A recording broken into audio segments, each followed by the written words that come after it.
everyone and welcome back to my channel. So today I am bringing you another installment of spooky season. I know I'm fair making my way through them this year. Didn't think I would, but I am. She's prepared. Be prepared. So today I thought I would do a fun glam Halloween makeup look because I really haven't done one of those yet, and I know that people like them and they actually get quite a good response from people as well. So we're gonna do a glam Halloween look today. So this is actually kind of inspired by one of my looks from last year, the Queen Bee makeup look, which I will link in the eye above. As always, you can go and check that out. But that was a really fun makeup look and a lot of people loved that one, myself included. That was probably one of my favourites. I say that about all of them, that they're all my favourite. They're like all my children. It's like asking me to pick a favourite look is like Sophie's Choice, like no joke.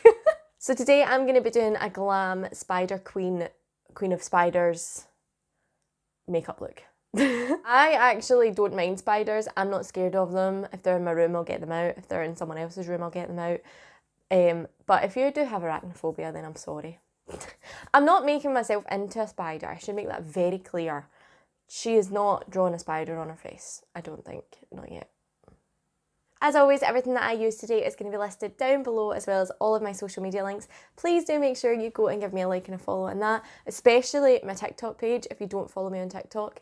I've been posting videos daily for Halloween on there, and they're just like fun wee transformation videos. And they seem to be doing not too bad, so go and check me out on TikTok because she is getting more content. She's feeling inspired again. So without any further ado, let's go ahead and get started.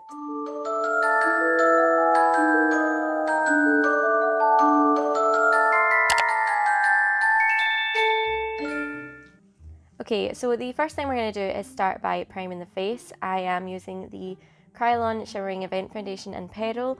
I feel like I've used this in like every single video, but it's just like so good just to give your face that illumination. So I just applied plenty of that all over just to give myself a really nice dewy base. And then I went in with my e.l.f. Pore Filling Putty Primer and just pressed this into my pores in the centre of my face. I get quite large pores around my cheeks and around my nose, so I just applied it around there and then around any imperfections, spots that I had, just to try and give myself a more even base to work off of. Then I groomed my eyebrows down in place using some soap. So I just groom it through and then use the end of my brush just to set them flat to my face and just set them how I like them. I wanted them to be nice and like laminated looking, nice full brow for this look. And then I'm going in with an eye base. I'm using the Louise eye base today and I'm just patting that all over the lid. Then I'm going in with a warm brown, just straight into the crease, just to create a nice transition shade. We're doing a super smoky eye today because I feel like I haven't done one of those in ages and I thought it would look really cool. So just taking a warm brown into that crease with a nice big blending brush, just to make sure we've got something to blend into. Then I'm taking a dark purpley grey and applying this directly into my crease and slightly above, blending it into that brown from before. Just take your time with blending and go back and forth between the two colours just to make sure that you get a good blend. Looks a bit rough here, but it's about to be really good. Then I'm taking the Louise Badda Black base and applying this all over my lid so that my eyeshadows get something to stick to. And then I'm going in with this black shadow that is just absolutely stunning. It's got like a purple glitter through it, and especially like when you pack it on, it just like makes it sparkle. You can see it a wee bit there. But yeah, just packing that all over the lid, just in the kind of winged out shape that I was going for. And then very, very lightly taking that same purple from before that I used in the crease and using that to just diffuse the line between the black and the crease. Taking my time doing this, small, tiny circular motions to blend out that black eyeshadow, so I don't make any mistakes or don't go too far with it. Then once I was happy with the blend, I cleaned up the outer edge, hence why we're doing our eyes first today, especially when you're using black eyeshadow. But yeah, just using a makeup wipe to clean up that outer edge just to make it nice and sharp. Then I'm going in with a very full coverage foundation today because my skin just was not feeling it, and so I thought let's cover everything up. So yeah, full coverage foundation all over, and then I used a light concealer to brighten my eyes, and I actually used a more orange peachy tone concealer to cancel out some of the darkness under my eyes. And I'm just patting this out with a brush. This just makes sure that you don't lose any of the coverage from your concealer, as opposed to using a sponge, which will naturally sheer it down just a tiny bit. Because we were going full glam today, I just wanted to make sure that I was like getting as much coverage out of my products as possible, and plus I didn't want anyone to see my dark circles. So yeah, just using that just to clean up the edge of that eyeshadow as well, and just patting it out into the foundation. Then I went in with my Dermacolour and just spot concealed. All of these spooky season makeups are taking their toll on my skin, and so spotty chin is back, yay. So just concealing that with some Dermacolour. And then I'm using the Maybelline Fit Me Powder. I've strayed away from using the translucent stuff. I'm now actually using the coloured Maybelline Fit Me. I think I prefer it. But just setting underneath my eyes where I put that Dermacolour, and kind of where I get oiliest, so like around my nose and my forehead. Then I'm going in with a bronzer and just bronzing up the perimeters of my face, just on all the usual spots, cheekbones, forehead, across the nose, just to bring a wee bit of life back to my face, especially when I use a full coverage foundation. And then I'm going in with a kind of rosy blush, and I'm just applying this to the tops of my cheekbones because I wanted my face to look really sculpted. So just the tops of the cheekbones to help lift the face and give it a bit more height, especially around the cheekbone area. Then I'm going in and contouring for good measure underneath my cheekbone, concentrating most of that colour at the top of my ear, so that it doesn't come too far into my face and then drag my face down. That's not what we want. And then I also took this along my temples, down the sides of my nose and underneath my jawline, just to sculpt out my face a wee bit more. And then I'm going in with a purple toned highlighter. Just look how pretty that is. I haven't done like a blinding highlight in a while, so I thought it was about time. This is the Sleek Solstice palette, I think that's what it's called. It used to be like really popular a couple of years ago, and I just found it and thought, yeah, let's use that today. Then I'm just filling in my brows. This is the NYX Lift and Snatch brow pen, one of my absolute favourite brow products ever. Can't speak today. Just filling them in lightly. And then going in with that black base again on my lower lash line, not taking it all the way in because we're going to kind of create something on the inner corner. So just kind of 3/4 of the way, and then I'm smudging it out with the same black eyeshadow that we used on the lid and connecting it to the upper eyeshadow, but still trying to keep that line, that outer edge, nice and precise. And then I went in and smudged some of that purple underneath as well, just to blend out a wee bit more and make it nice and smoky. And of course, because we're doing a smoky eye, tightlining the lower and upper waterline, just to make it that extra wee bit smoky, and smudging that black right into the lashes so that there's no skin showing.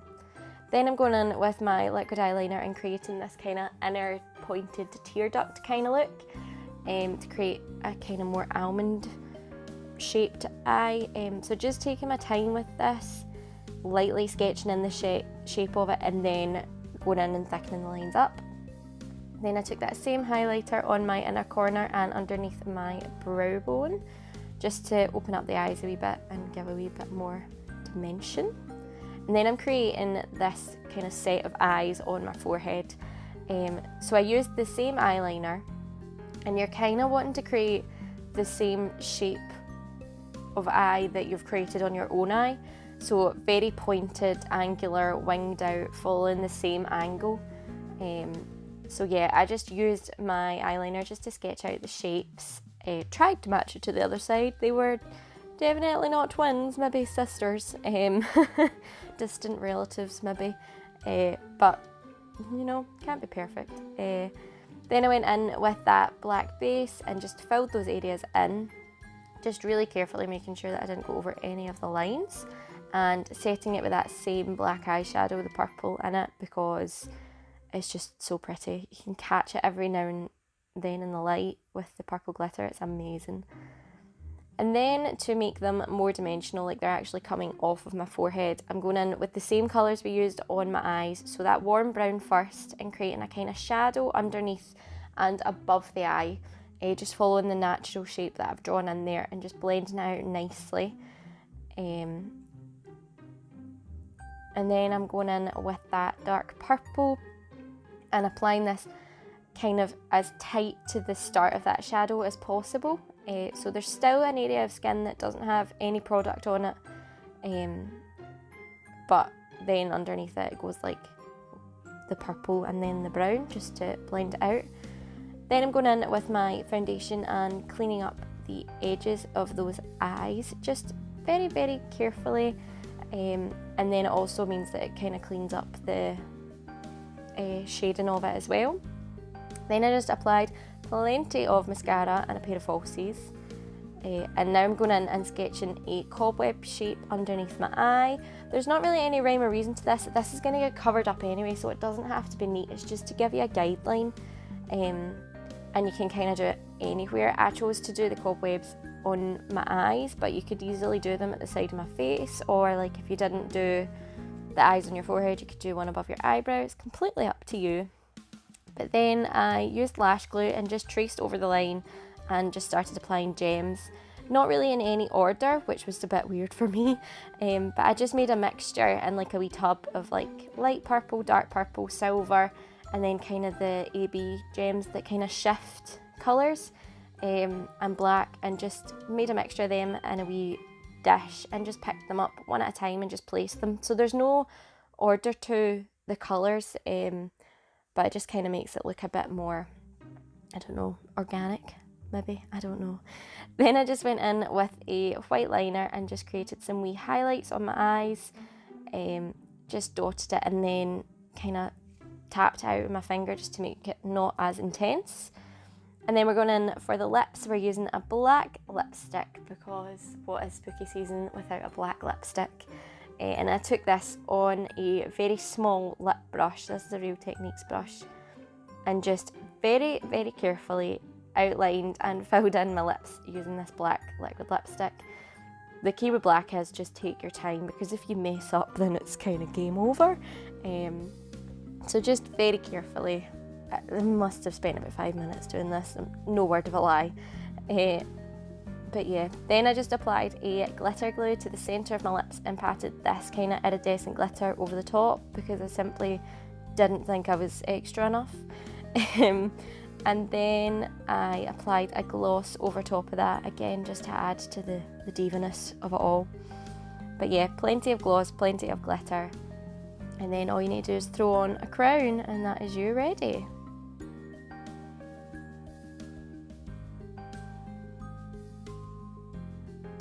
So there you have it, guys. That is the finished Spider Queen makeup tutorial. As always, everything that I've used today is going to be listed down below, as well as all of my social media links. Please make sure you go and give me a like and a follow on them, and make sure you subscribe to this channel and hit that notification bell so you don't miss any future uploads. I really loved the way that this one turned out, I'm not going to lie.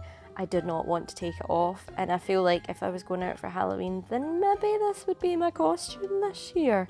Would maybe go glam this year, who knows. But yeah, as always, I hope you all enjoyed, and I'll see you next time for another spooky season video. Bye!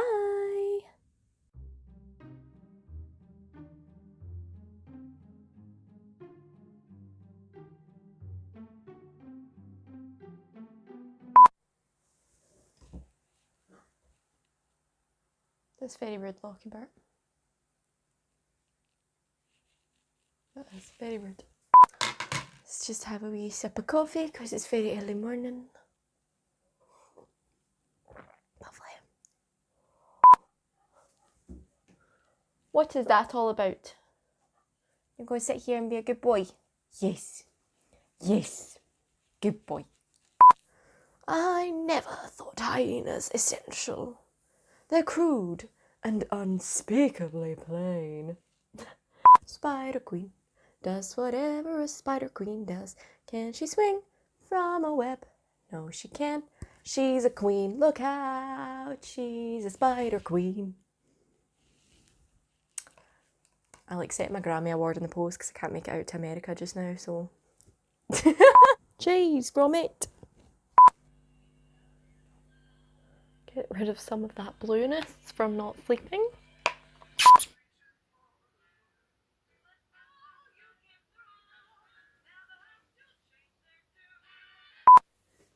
I want my crown. Where is my crown?